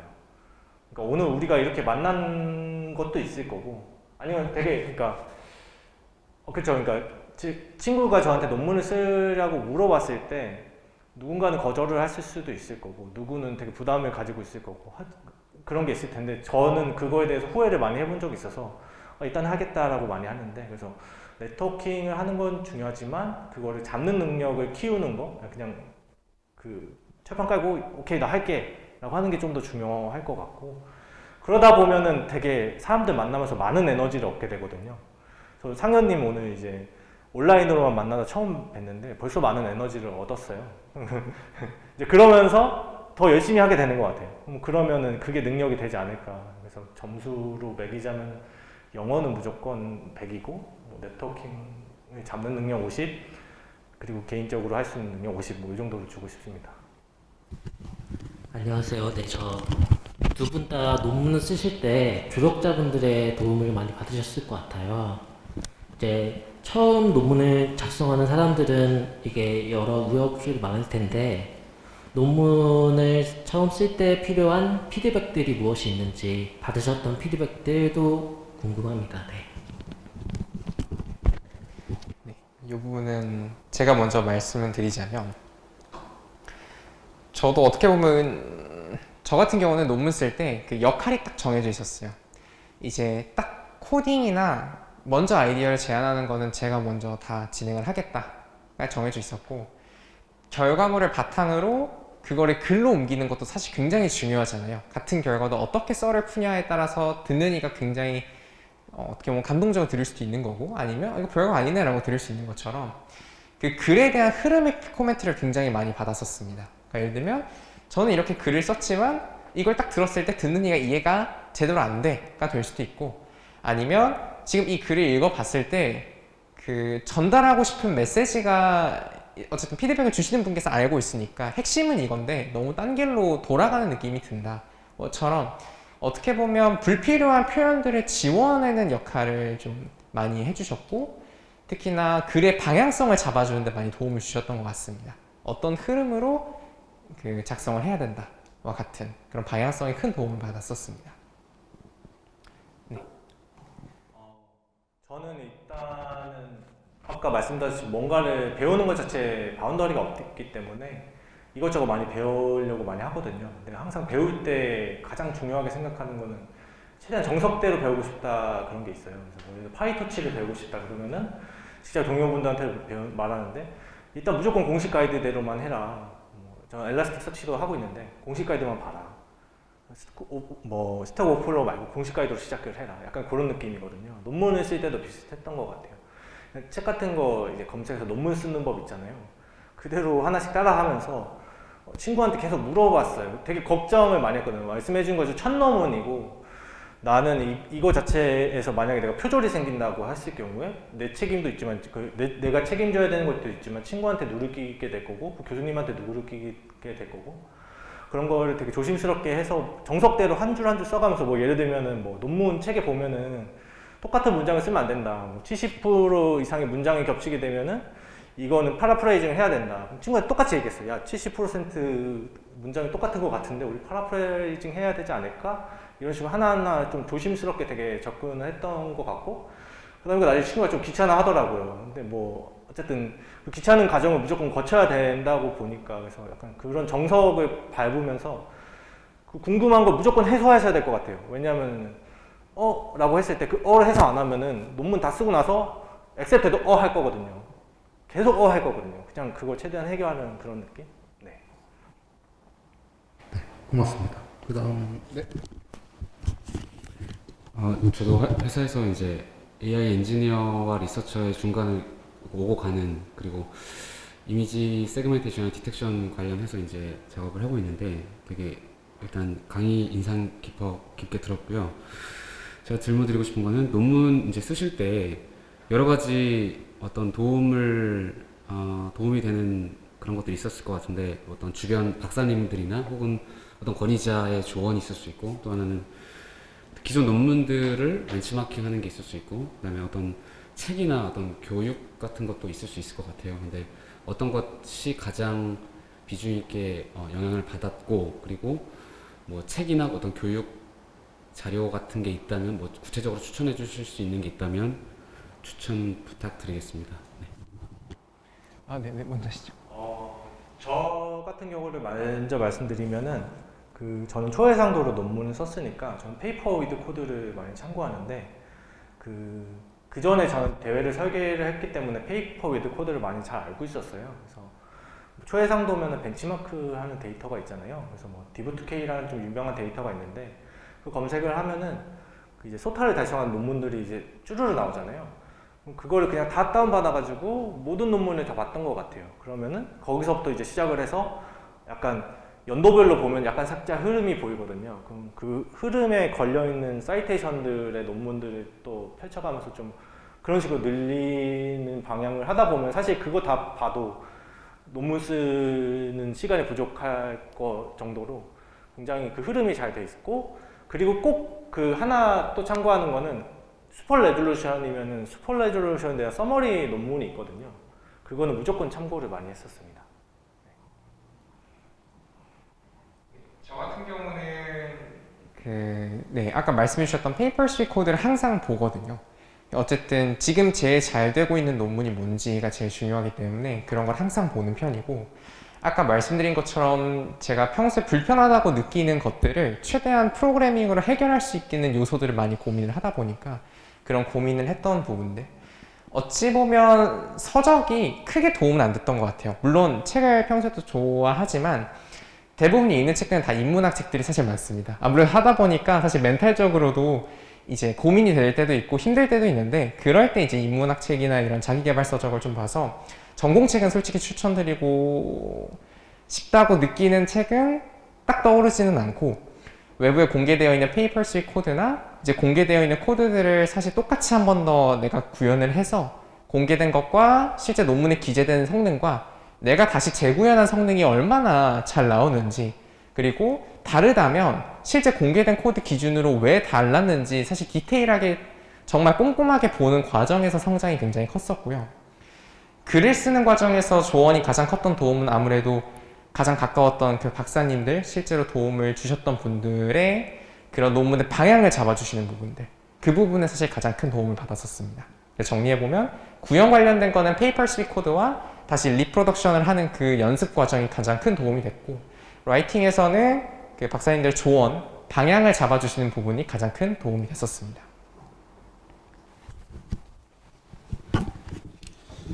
그 논문 그거 좀 그런 거 뭐지 비전공자로서 그 논문을 게시할 때 그 일정 자격 요건이 있는 건지 좀 궁금합니다. 보니까 두 분 다 그 회사 자격으로 그 아카이브 올리시고 한 것 같은데 그 일정 자격이 있어야 하는 건지 궁금합니다. 그러면 네, 제가 먼저 말씀드리자면 일단 자격 필요 아무것도 요구되는 거 없습니다. 정말 G메일 하나만 있으면 할 수 있고요. 다만 제가 처음에 아카이브 올렸을 때 조금 당황했던 게 있다면 그 제가 논문을 올리기 위해서 한 명의 다른 예를 들어 뭐 교신저자분이나 박사님의 약간 연결된 뭐 그런 메일 하나 주고받는 과정이 있었던 것 같습니다. 조금 시간이 지나 잘 기억은 안 나지만 어쨌든 혼자서 올리게 되면 아무래도 좀 퀄리티적으로 문제가 될 수 있는 거를 느꼈었는지 또는 뭐 크롤링이 자동으로 될 수도 있고 그러다 보니까 아무래도 한 명 정도의 사전에 이미 아카이브에 논문을 올렸거나 어느 정도 학위를 갖고 있는 분의 그런 추천서 같은 개념이 있어야 아카이빙을 할 수 있었습니다. 네. 저도 이제 비슷한데 이제 학회 제출할 때 그 논문에 대해서 일단 익명 처리를 하거든요. 페이퍼 아이디로만 소통을 하게끔 돼 있어서 그 과정까지는 뭐 제출을 할 수 있다라고 봐서 제출하면 될 것 같고 근데 저는 개인적인 의견으로는 일단은 어떠한 학교든 회사든 같이 끼고 들어가는 게 뭐 좋지 않을까라는 생각은 가지고 있습니다. 개인적으로는. 네.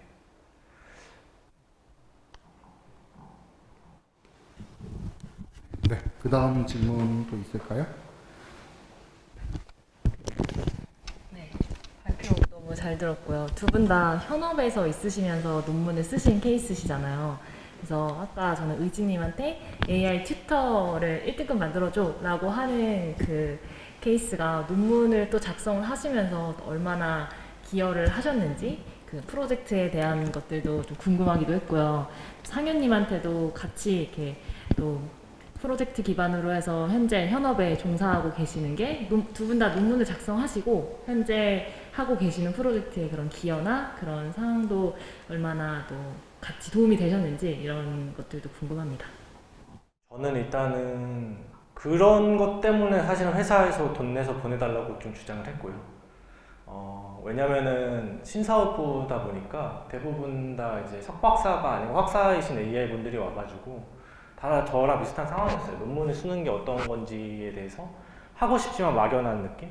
근데 제가 첫 걸음을 이제 띄고 회사에서 돈을 좀 써줬잖아요. 내년부터는 이게 좀 수월해지거든요.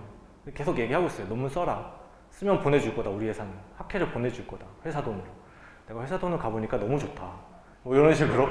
그럼 되게 열심히 쓰려고 하고 그리고 이제 기회를 아까 잡아야 된다고 했잖아요. 이게 참 이게 사람 인연이라는 게 되게 신기한 게 제가 음성인식을 한다고 했는데 음성인식 중에 이제 Efficient Conformer라는 논문이 있어요. 근데 이제 저희 회사가 음성 영상을 1시간짜리를 API 콜을 해야 되거든요. 그래서 한 번 음성인식을 할 때 1시간짜리 음성을 API 콜을 해요. 그러다 보니까 GPU 메모리를 너무 많이 잡아먹어가지고 이걸 어떻게 경량화할까에 대한 고민을 하고 있었어요. 그러던 중에 이제 저희는 뭐 Efficient Conformer라는 논문이 있어가지고 제 직장 동료분들한테 Efficient Conformer 논문 한번 같이 보자고 좀 보라고 했었어요. 그런 상태에서 이제 까먹고 있다가 다시 한번 보는데 거기 일저자가 너무 익숙한 거예요. 뭐지? 왜 이 이름이 익숙하지? 했었어요. 알고 보니까 제 스윈투 SR에 같이 쓴 이제 이저자더라고요. 제 그 이제 친구를 도와준 같은 랩실에 있던 친구한테 바로 연락을 했죠. 너 친구 혹시 Efficient Conformer 썼어? 그러니까 지금 내 뒤에 있는데 그러는 거예요. 그래? 약간 그러면서 그럼 우리 다음 음성인식 프로젝트 같이 하자. 약간 나 쓰고 싶은 거 많은데 그 친구랑 같이 하면 되겠다. 이런 식으로 인연이 또 잡히더라고요. 그러니까 그런 거는 어떻게 될지 모르겠지만 일단 뭐 열심히 하는 다다익선이지 않을까. 네, 그렇습니다. 저 같은 경우는 아무래도 항상 문제를 정하고 그 문제를 이제 논문으로 쓸지 회사에서 뭐 프로그램으로 만들지를 결정을 하는 편인데 이번 논문은 결국 회사에서 제가 원래는 맡아서 뭔가 사람을 통해서 하든 해야 되는 그 시간을 절약할 수 있는 논문이다 보니까 그 절약한 시간을 바탕으로 사실 다음 연구를 쓸 수 있는 힘이 된 것 같고 또 회사는 회사대로 현재 프로젝트가 빠르게 끝나면 더 좋은 프로젝트들을 찾으면서 그 중에서 또 제가 또 성장에 또 욕심이 나는 프로젝트가 있으면 다 가지고 와서 현재 계신 팀원분들과 이렇게 분배를 하면서 같이 협업을 하고 이런 시간적인 자유를 도와준 현재 논문 주제이기도 하고요. 논문을 쓰고 나니까 읽는 방법과 요약하는 거에 대한 좀 요령이 생겨서 그런 문화들을 이제 회사에 좀 적용을 하려고 노력을 많이 했었거든요. 그래서 뭐 어떠신지 모르겠지만 저는 논문 스터디라고 해서 약간 랩실에서 많이 하는 문화 있잖아요. 그거를 그 사내 정착을 좀 할 수 있게 좀 기여를 많이 했었던, 뭐 하고 있습니다. 네, 계속 기여를 하고 있었고, 정리해보면 논문을 쓰면서 그 관련된 논문을 회사에 바로 적용해서 시간적 자유를 얻은 것, 그리고 그 시간적 자유를 통해서 또 새로운 연구에 그런 힘이 될 수 있었던 것, 그게 제일 컸던 것 같습니다. 네, 또 다른 질문 있을까요? 네, 없으면 제가 한번 질문을 드리도록 하겠습니다. 상현님한테만 질문 드릴 건데요. 그러니까 의진님은 아까 이제 아무래도 회사가 이제 돈이 많다 보니까 이제 좀 네, 좀 이제 보내줬는데 이제 또 스타트업의 기회가 참 이런 데서 좀 아쉬운 것 같은데 혹시 상현님도 혹시 그렇게 가신 적 있나요? 아니면? 네, 저도 다행히 이렇게 연구를 하면서 그걸 알린 것 동시에 투자도 들어오거나 프로젝트가 생기다 보니까 그 회사에서 저도 하면서 제일 좋은 게 서버 비용, 사실 저는 그 개인이 하면 굉장히 부담이 클 거라는 생각은 하고 있어요. 근데 그 서버도 거의 혼자 독점 자유롭게 쓰고 있다 보니까 필요한 실험도 싹 다 돌리고 부족한 클라우드도 쓸 수 있는 게 사실 가장 큰 장점이고, 그 외에 이제 논문을 쓰다 보면 교정이 아무래도 필요하다 보니까 한 번씩 어색한 표현들을 교정하는 데 필요한 돈, 그리고 학회로 방문을 하게 되는 돈, 이런 전반적인 비용들을 청구를 가능하게 배려를 해줘서 좋지만, 나중에 또 사람이 늘고 이렇게 저처럼 회사에서 논문 쓰고 싶은 사람이 늘어나면서 부담이 커지고 달라질 수도 있겠다는 생각은 드네요. 하지만 현재는 그렇습니다. 고맙습니다. 이제 OGQGYN 회사 많이 해주시면 될 것 같습니다. 그 다음 온라인에서 들어온 Q&A 한번 진행하도록 하겠습니다. 네, 이거 제가 한번 읽어드릴게요. AI의 산업 현장이 적용 및 개선에 관심이 있으면 어떤 타입의 리서처가 맞을까요? 라는 질문이었습니다. 네, 먼저 하시죠. 이 산업 현장이라는 게 되게 다양할 것 같긴 한데, 스마트 팩토리라고 가정을 하면은 글쎄요, 일단은 잘 모르겠지만 스마트 팩토리라고 구글에 검색해서 그 나오는 논문 한번 다 읽어보시면은 어떤 리서처가 돼야 될지가 바로 나올 것 같아요. 근데 아마 ML 쪽이랑 컴퓨터 비전 쪽이 있지 않을까 싶습니다. 뭐 크랙 결출이나 아니면은 ML 사용해가지고 시스템 최적화하는? 왜냐면은 스마트 팩토리 자체도 주제가 너무 많다 보니까, 네, 이거에 관한 그 논문, 아니면 아까 말씀드린 서머리 논문 한번 검색해 보시면은 다 정리해 줍니다. 네, 저도 사실 조금 모호하다고 들리긴 하지만 제가 이제 산업 현장에서 할 때는 보통 다 컴퓨터 비전 쪽으로 많이 솔루션을 개발을 했었거든요. 그러다 보니까 그 페이퍼 스윗 코드에 약간 소타 토픽들을 쫙 모아놓은 그 홈페이지가 있습니다. 거기 한번 스크롤을 보시면서 지금 산업 현장에서 풀고 계신 문제가 어떤 건지 보고 그 페이퍼 스윗 코드 사이트를 통해서 내가 하고 싶은 그 세부적인 주제들을 좀 찾아보는 시간을 한번 가져보시면 정확히 어떤 타입의 리서치를 하실 수 있을지 결정하실 수 있지 않을까, 네, 생각합니다. 한 가지만 더 말씀드리면은, 뭐 예를 들면 내가 반도체 검색하고 싶다 그러면 세미컨덕터 인 AI 뭐 이런 식으로 검색하면은 쭉 나오니까 한번 다 읽어보시면 좀 괜찮을 것 같아요. 다음 질문 한번 넘어가 보면, 네, 제가 읽지는 않겠습니다. 네. 그 오버립이라고 그 논문의 기초를 세팅해준다라기, 그렇기도 하고, 일단은 그 학회에서 다 템플릿을 제공을 해주거든요. 레이텍 파일로 제공을 해주는데 그게 zip 파일로 제공이 돼요. 그 zip 파일을 오버립에서 업로드를 하면은 웬만한 게 다 나옵니다. 그 규격이랑 사진 첨부하는 거나 테이블이나 그런 게 다 나와가지고 처음에 그 오버립 쓰면서 협업도 할 수 있거든요. 구글 문서처럼. 그걸 좀 익숙해지게끔 한 다음에 레이텍 많이 공부하시면은, 제가 몰랐었는데 이걸 쓰고 나서 이제 그 물리학 박사분이나 다른 이제 박사과정 하시는 분들한테 오버립 한번 소개해드리니까 되게 좋아하시더라고요. 그래서 네, 그거 한번 사용하면 되게 좋을 것 같습니다. 이제 말씀해주신 그 기초 세팅하는 거 사실 오버리프라는 프로그램으로도 충분하다고 생각은 하고요. 그냥 추가적으로 이제 논문 처음 작성하신다면 사실 그 프로그램 사용이 굉장히 낯설잖아요. 하지만 근데 써야 되는 내용들도 만만치 않기 때문에 그런 수식 관련돼서도 똑같이 편하게 쓸 수 있는 노션도 추천드립니다. 아마 최근에는 노션을 워낙 많이 사용하시다 보니까 작성하시고 싶은 컨텐츠를 모두 노션으로 저 같은 경우는 정리를 먼저 한 다음에 그 내용들을 실제로 오버리프에 이제 올리면서 수정을 하거든요. 그래서 그런 방법도 있다는 점 말씀드리고 싶었습니다. 네, 같은 거 보고 있습니다. 네, 이거는 제가 먼저 답변을 드리자면 저는 이제 개인 프로젝트를 진행할 때 그 필요한 것들에 대해서 생각을 예를 들어서 제가 만약 크롤링을 하고 싶다. 그럼 사실 크롤링이나 키워드조차 모를 수 있잖아요. 그러면 제가 필요한 거를 한국어로 검색을 먼저 합니다. 또는 영어로 구글에 검색을 하면 뭐 크롬 익스텐션 이런 식으로 공개된 프로그램들이 추천이 되고 그 공개된 프로그램의 설명을 보면 어떤 키워드들로 검색할지 어떤 기술들이 사용된지 세부적인 내용이 나오거든요. 그러면 거기 있는 키워드들을 다시 검색을 하되 앞에 전부 다 파이썬을 붙입니다. 그러니까 파이썬 띄고 크롤링, 파이썬 띄고 AI 이런 식으로 검색을 하면 이제 파이썬과 관련된 예제들이 나오고 그 예제들을 제가 하나하나 구현을 하면서 결국은 통합하는 과정을 통해서 개인 프로젝트를 주로 진행을 했었고요. 아무래도 AI를 제외하면 사실 배운 것마다 자주 까먹긴 합니다. 플라스크도 잠깐 썼지만 사실 지금 생각해보면 다 기억이 안 나고 장고도 잠깐 건드렸었는데 프로젝트 항상 끝나면 잘 기억이 안 나고 그래서 기록하는 거 네, 항상 프로젝트가 마무리가 되면 1회 1시간을 투자했다면 2시간은 기록하는 시간을 항상 갖는 습관을 들이려고 노력하고 있습니다.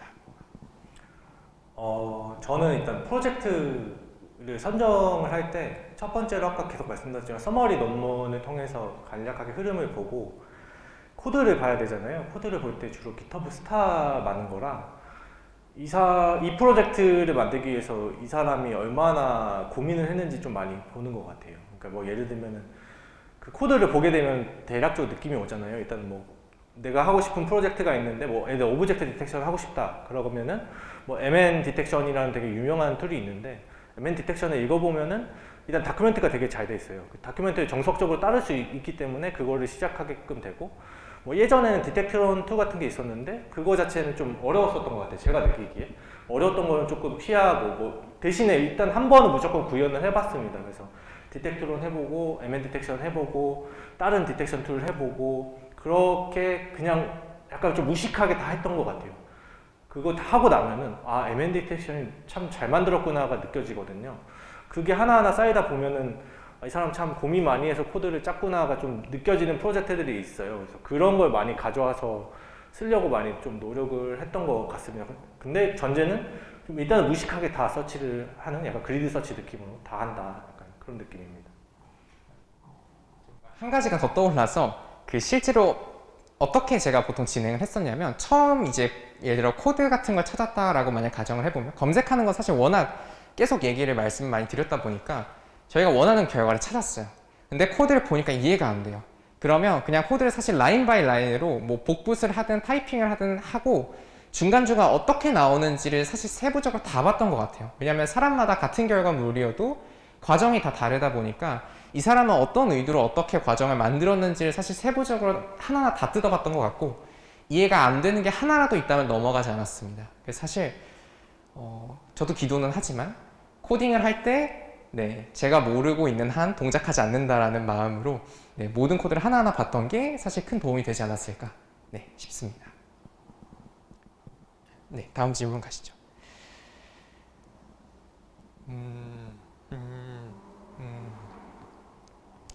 일단 요거는 제가 처음 구현을 했을 때는 그 요로를 사실 제가 생각할 때 항상 인턴분들이나 신입사원분들한테도 요로를 많이 추천드려요. 요로나 SSD처럼 아무래도 비전 쪽에 있다 보니까 요로가 제일 유명하기도 하고 또 구현할 때 난이도가 그렇게 적지 않아요.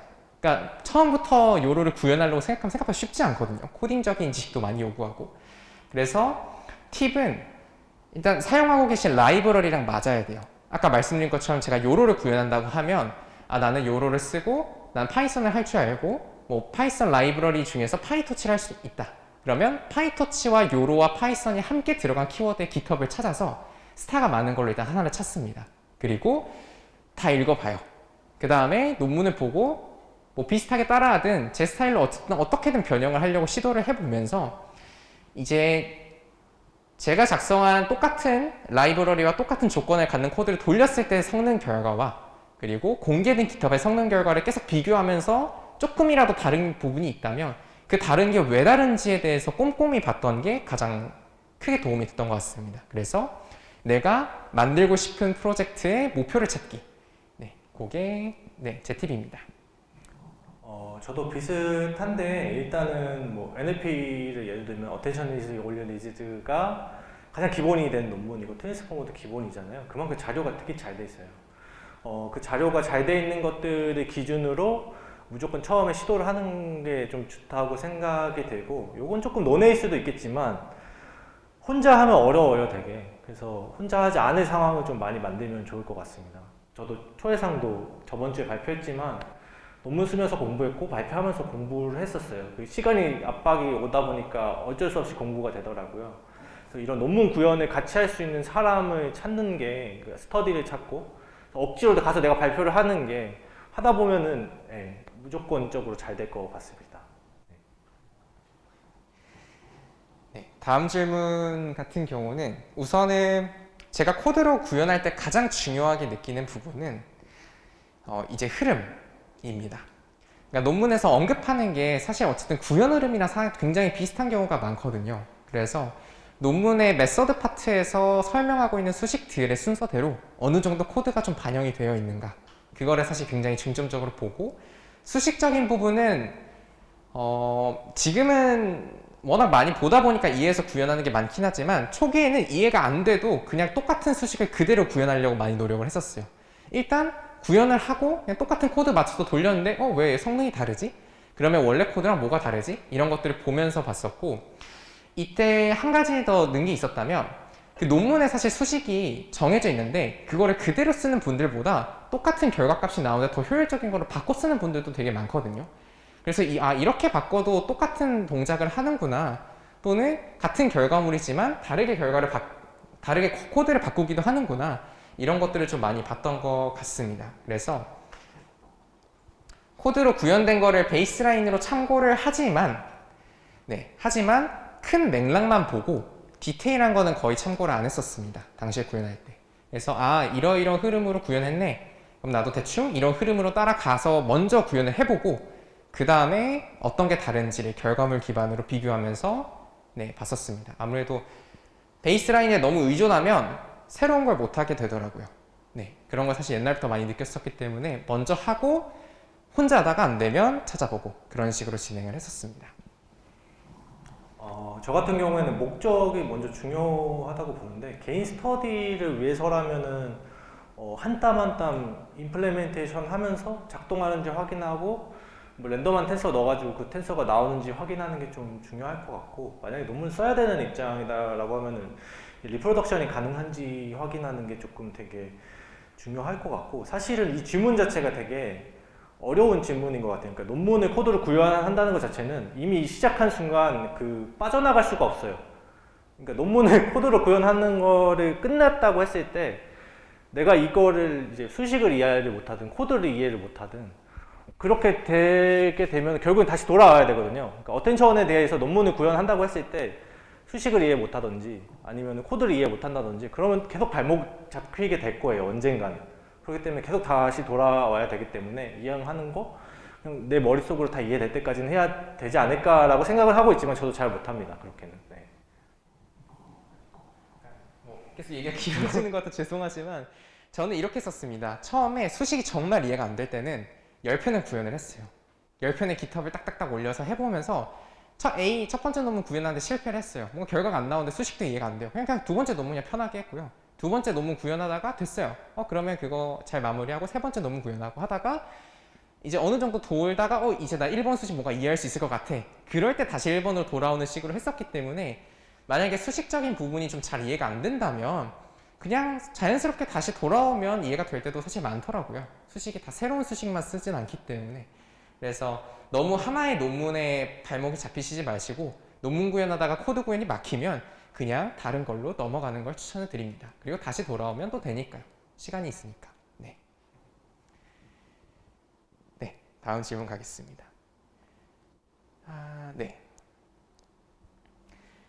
네, 우선은 저도 최근에 회사에서 그 데이터셋으로 챌린지를 열려고 하는 입장이다 보니까 비슷하게 말씀해 주신 게 좀 공감이 되는데, 네, 논문에 대해서 어필을 하려면 데이터셋이 타당한지에 대한 증명은 전 반드시 필요할 것 같습니다. 제가 리뷰어라면 당연히 물어볼 것 같고요.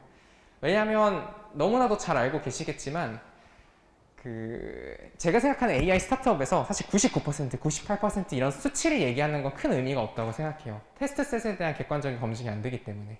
그래서 논문에서 공개된 데이터셋의 테스트셋들은 대부분 정답지가 없는 채로 공개가 된다고 생각을 하거든요. 그래야 공정하게 테스트셋을 학습에 사용하지 않았다는 거를 증명할 수 있다 보니까. 근데 이제 만약에 원하는 데이터셋이 없고 그거를 본인이 직접 수집해서 정제해서 학습시켜서 논문을 내면 당연한 의심을 받을 것 같아요. 테스트셋 학습에 사용한 거 아니야? 라는 질문을 받을 수밖에 없어서 아마 그거에 대해서 확실히 아니다라는 걸 검증을 하거나 아니면 데이터셋 논문을 먼저 내고 그 후속 연구로 다시 내는 식으로 투 트랙으로 가야 되지 않을까 생각합니다. 저도 이거는 이제 확실하게 생각을 하는데 데이터셋에 관한 논문을 먼저 내고 그거에 대한 타당성을 검증받은 다음에 그 다음에 그거에 대한 논문을 진행을 해야 된다고 봅니다. 네.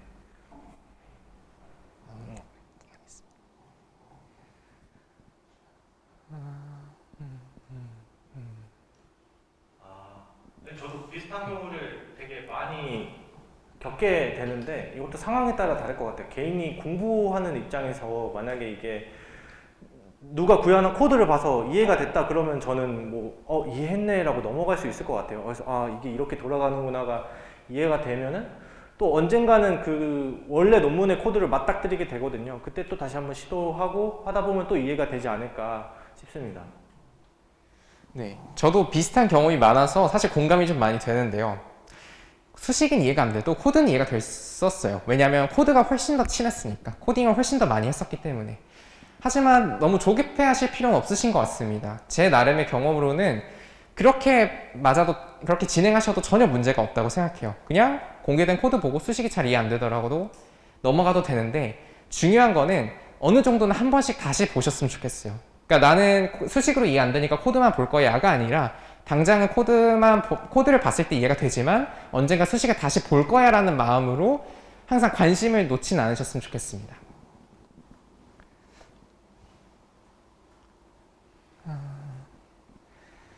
네.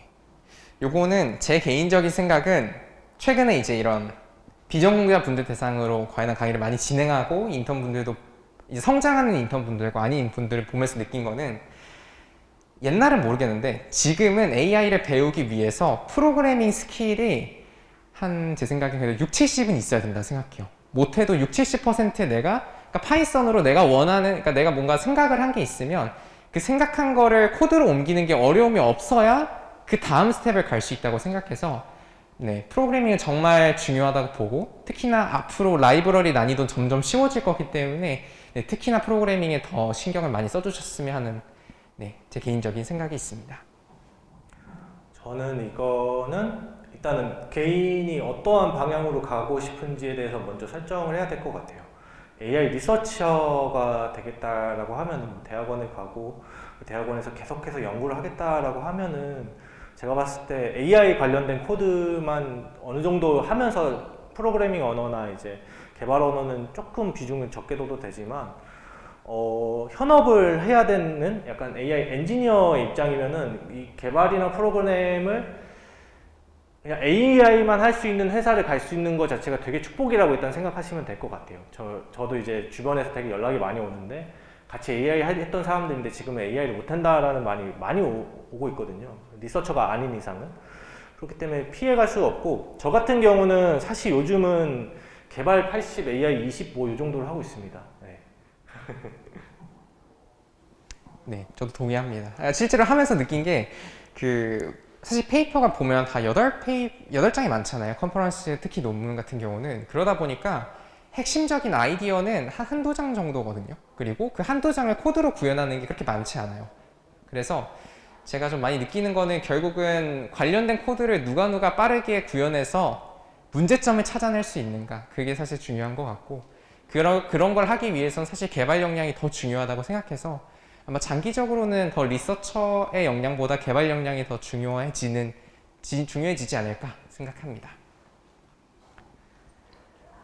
네.